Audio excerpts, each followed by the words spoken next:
Of all children adopted from 1960 to 1989 were stolen babies or sold into the child trafficking trade.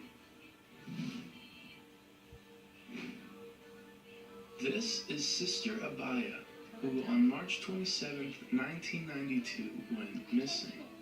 Under her fridge was a single slipper that belonged to her, but aside from that, nothing else was found. It wasn't long before her body was found in a nearby well. Upon investigation, it was deemed that she had committed suicide, and the case was closed. 16 years later, in 2007, the case was reopened by the Central Bureau of Investigation. This came at the request of over 60 nuns working where Sister Abaya herself had worked. They believed suicide was not the cause of her death. 3 individuals, Father Pethuru Kayil, Father Thomas M. Couture, and Sister Sefi, were all interviewed under a narco-analysis, which is a serum test.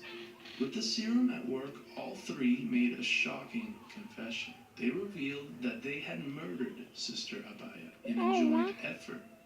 So what could possibly motivate not 1, but 3 members of the church to commit such a crime?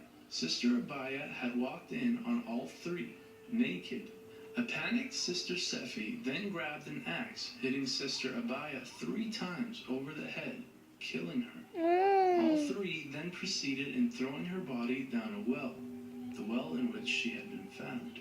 Investigators working the case have claimed that there are invisible hands manipulating the case behind the scenes.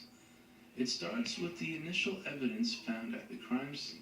For some odd reason, all the evidence, including Sister Abaya's personal diary, her veil, the slipper, and other key evidence has went missing. Multiple investigators working the case have mysteriously resigned from their positions. Some have had their careers ruined, and others have even committed suicide. There is a strong belief that there is pressure from the Catholic Church, who is manipulating this case with their vast resources and money. As a result, all 3 suspects have yet to be charged, as a trial hasn't been able to take place due to the evidence disappearing. The Church has always had a strong stance on sexuality and sex outside of marriage. Therefore, it comes as no surprise that there's a dark history involving the treatment of women. Beginning in the 18th century and taking place mainly in Ireland, the Church imprisoned many women involved in prostitution, even if only suspect and those deemed as promiscuous. They were placed in asylums to get treatment for their sins. As proof of the vast power the Church holds over many, a large magnitude of these women were placed in these asylums by their own families.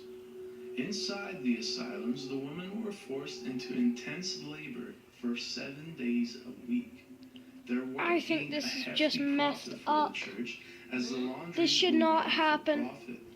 Around 30,000 women were sent to these asylums, where they were often sexually abused, beat, and had horrific living conditions.